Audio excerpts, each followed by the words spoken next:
Hello and welcome to Bharat I am Brigadier Chatterjee. We'll continue with our discussions on Ukraine today. In fact, today is the last one of the discussions. So far, you've heard about information operations being conducted over there on this platform. You've also heard about firepower utilization as also the air power utilization in Ukraine. Today, we're going to take an overview of the operations there and try and make some assessments of what's going to happen tomorrow. To go along with us on this discussion, I have as a very special guest, Lieutenant General Sanjay Kulkarni. Welcome to Bharat Shakti. Thank you, sir. Welcome, and very nice of you to have spared your time. If you want, I can just get into the discussion straight away. And the first issue that I really would like you to dwell upon is about the operations so far. How did it start? What is the end point now since the winters have set in? How do you see the situation as of now? Thank you very much, sir, for inviting me over. Just a brief, we'll see the historical thing and then we'll come to it. Just about, I'll take 2-3 minutes into it. First and foremost, of course, February 2022, when the operations commenced. The special military operations, as what the Russians would want to call it. We might want to say it, an invasion of Ukraine. Definitely. That way. But looking at it now, I mean, you see from where they started to where they are today. The gains, of course, being the complete Donbas region to themselves, Zaporizhia and Kherson. The gains in Kharkiv have not been as good as what the Russians would have expected, despite the Russian-speaking population in Kharkiv. Sumy, also nothing very much that they're able to do. Odessa, as yet, not very much of a foothold, but yes, quite a bit. The aspects of Crimea, very much it was with them, so that's not a problem. Black Sea, the issues of Black Sea still remain, and especially after the Moskva was sunk, thereafter what it is in Black Sea. Azov, total control. So if you look the way the Russians, with whatever the military aim that they had, and you see this part of the Ukraine, which could supposedly about 20% of the entire Ukraine area in possession of the Russians, which is resource rich. That is what is the most important in terms of iron ore, in terms of coal, in terms of uranium, in terms of agriculture, and what you name, whatever Ukraine had, it is this portion which has everything in it, which today is in the Russian hand. The Kyiv part, which the Russians would have initially thought that they would be able to take it, they couldn't, and they withdrew from in and around the Kyiv back. And now when you look at it, that when I see as the operations have progressed, why haven't the Russian operations progressed the way we had, the whole world had visualized? So hoping that in about a week's time, the Russians would be able to take Ukraine and it would all be over. Nobody expected over 400 days plus the operations are still on, and probably one does not know if it would be on still for the next 4,000 days also. Because the reason it is, when I see back, and I feel that the Ukrainians were assisted by the Americans a long way back. It's just 2014 positively, if you look at it, why it is. But even before that, Ukraine, and one of the reasons why Obama chose Biden as his vice presidential mate was his involvement in Europe and his awareness of the Europe. And then when he became his vice president throughout for 2 terms, he had visited Ukraine 6 times. And that is one thing that you realize that why this is there. And today when you see what is going on with Trump and the way these criminal charges, his arrest, his release and things what he's talking about, and people still in large numbers with Trump in the United States, despite what has happened to him, to what the intervention, as they say in 2016 elections in Russia, in America, and probably supposedly the Trump's inclination towards Putin and the Russians, the Clinton's inclination towards the Ukrainians. So this kind of a thing, when you see today, I think there's so much to look into it as to why Trump and Biden are at 2 different camps altogether and loggerheads, that Trump had to be arrested, and it's the first time that you have an American president arrested and brought into a court. this kind of a thing happening, you look back and to see Biden's involvement, and not just this, Trump even accusing Biden of his son, Hunter Biden, being on a board in Ukrainian gas company for $50,000 per month as remuneration for being aboard because of the name that the son carried.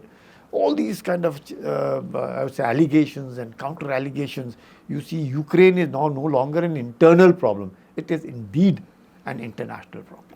Okay, right. Then let me take a cue from what you said, and you're talking about assistance. Just elaborate a little bit on the kind of assistance that Zelensky's received, whether it be from Americans, from NATO, from any other country, any other source. See, Zelensky, first his very fact that he became the president of Ukraine in 2019, from what he was a comedian to becoming the president, itself is a huge change, because the president before him, I think Pershenko, he stayed there and he couldn't do much that they wanted. And before that, of course, Ivanichko, who was thrown and out from presidency after the Euromaidan. And now Zelensky is servants of the people. That is the TV serial that he was doing. And in that TV serial, he becomes a low working person, and from there he's shown that he's become the president of Ukraine and how he goes about it. And as servants of the people, he becomes the president of Ukraine. So he himself must have been totally surprised. He received huge amount. The Americans, before the war started, $1.5 billion in military assistance to Ukraine, which involved AD weapons, which involved, you could say, all kinds of communication equipment, surveillance equipment, artillery, and also huge amount of training to the Ukrainians prior to what has happened in 2022. So you see, from 2014 till 2019, $1.5 billion of aid in military. Subsequently now, 2022 to today, almost of the $70 billion aid that has been given to Ukraine by United States, which involves humanitarian, economic assistance to them, about $40 billion of military assistance which has come alone from the United States. Other countries, almost about 42 odd countries which are giving all kinds of aids and military assistance, including France, Germany. You have mostly NATO countries. All of them. Entire, now 31 NATO countries 31. which are there, and almost 27 European Union which are there. All of them.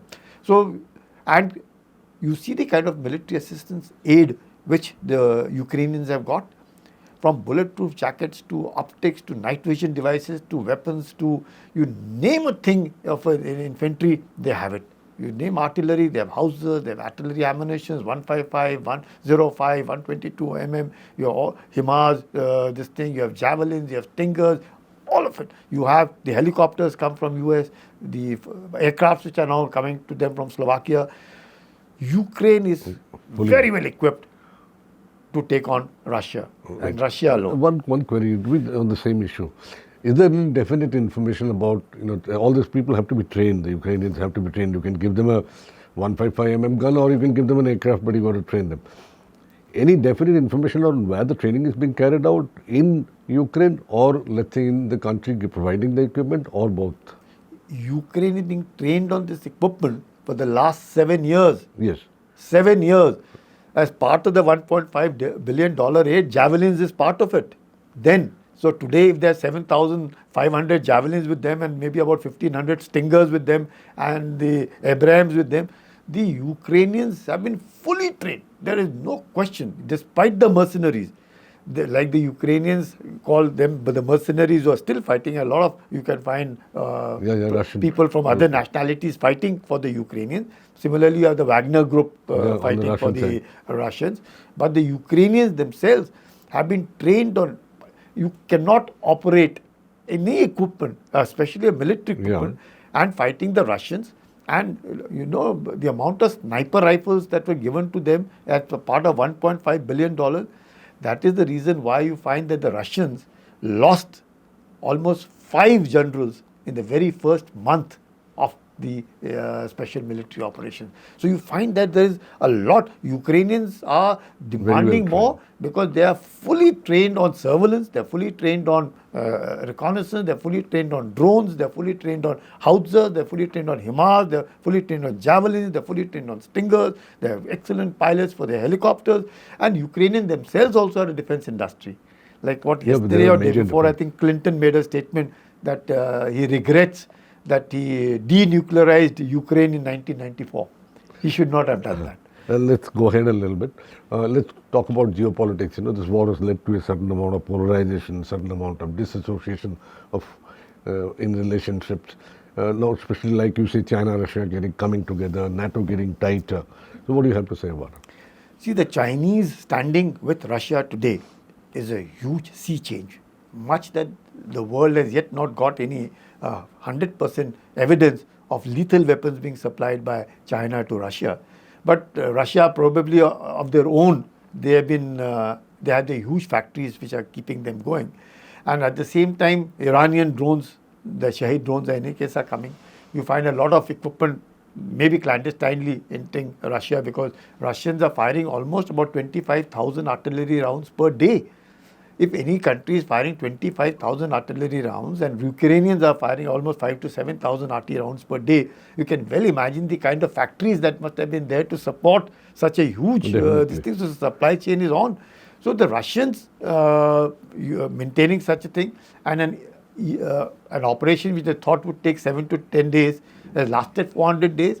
Russia has not gone economically weak. The sanctions are not affecting Russia the way they thought, the world thought it would affect Russia. Is indicative. Today, when China stands with Russia, is indicative that there is a change, shift. Americans today, if they have spent trillions of dollars in destroying the infrastructure in many countries, be it in Syria, be it in Libya, be it in Iraq, be it in Vietnam and everywhere and anywhere, and the Chinese in turn building infrastructure in some of the Latin American countries or African countries and in South Asian countries is indicative. One is destroying and one is constructing. And this is a very dangerous thing because the Chinese are virtually buying these people for whom they have been constructed, much that they may have gone under, like what Sri Lanka has suddenly gone bankrupt and had a real problem. Pakistan, you can see what's happening in a neighborhood also, who are friends to China. So there is a lot that is happening. Chinese, but the very fact that China stands today the second largest economy, militarily very, very strong, comprehensive national power, equally good, standing with Russia, though unfortunately I might say it is not on equal terms. Putin does not stand on equal terms with Xi, much that he would have wanted to.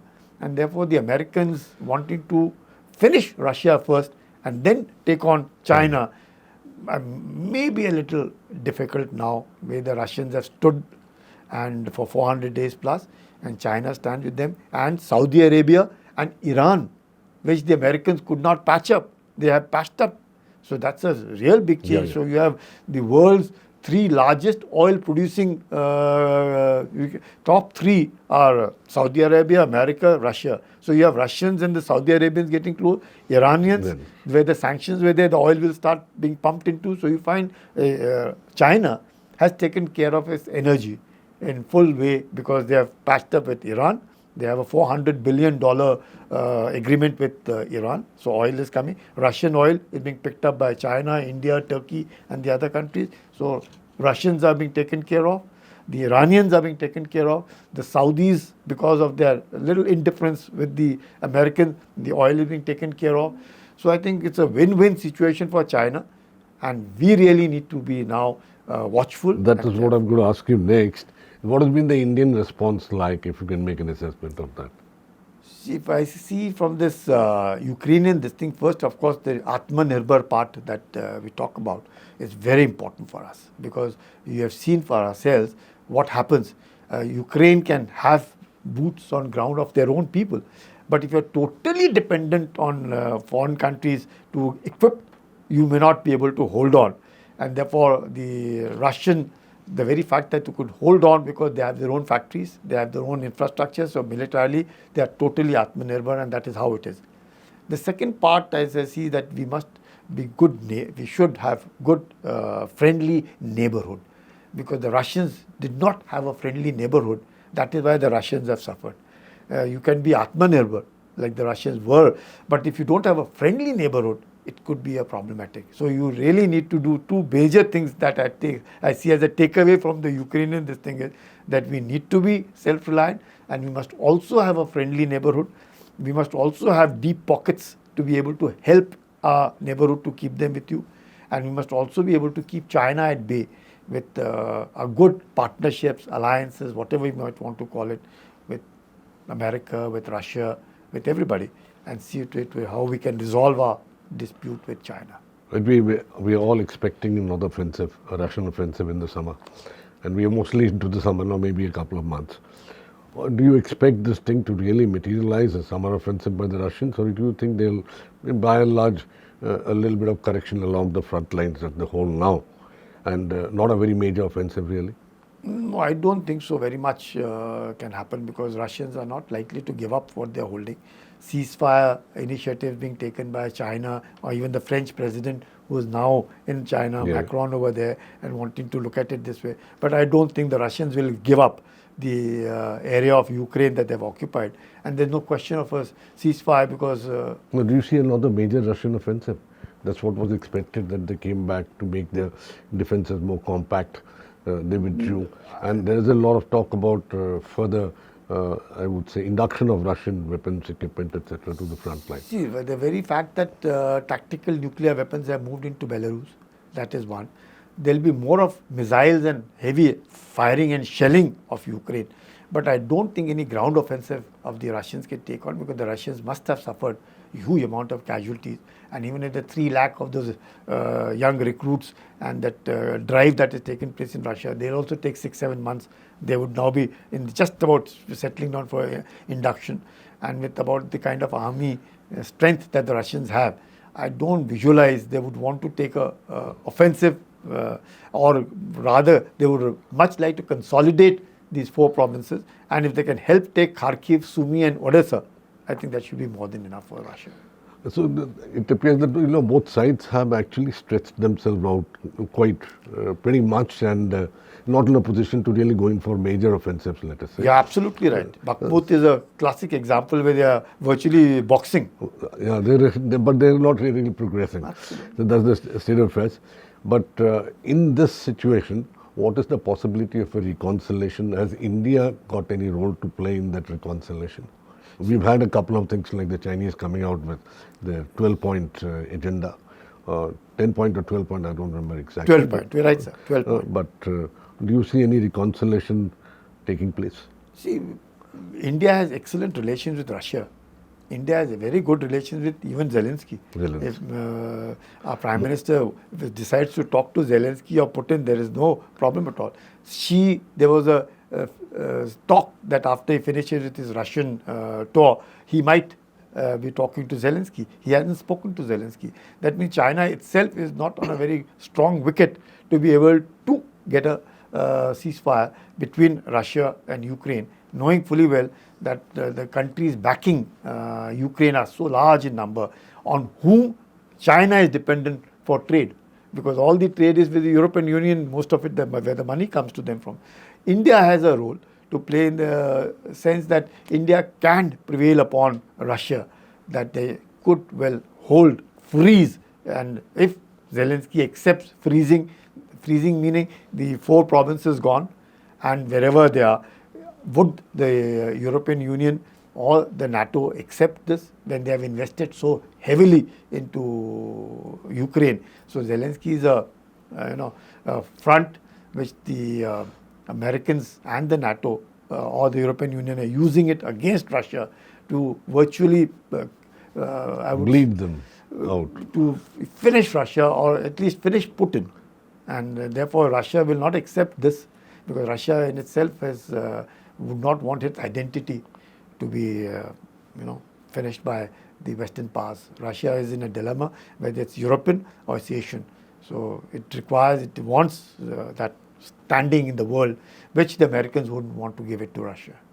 All right, thank you, General. Thank you so much for spared your time. We'll call it off on this, and it was so nice of you to come down to us. Thank you very much. Pleasure. Thank you.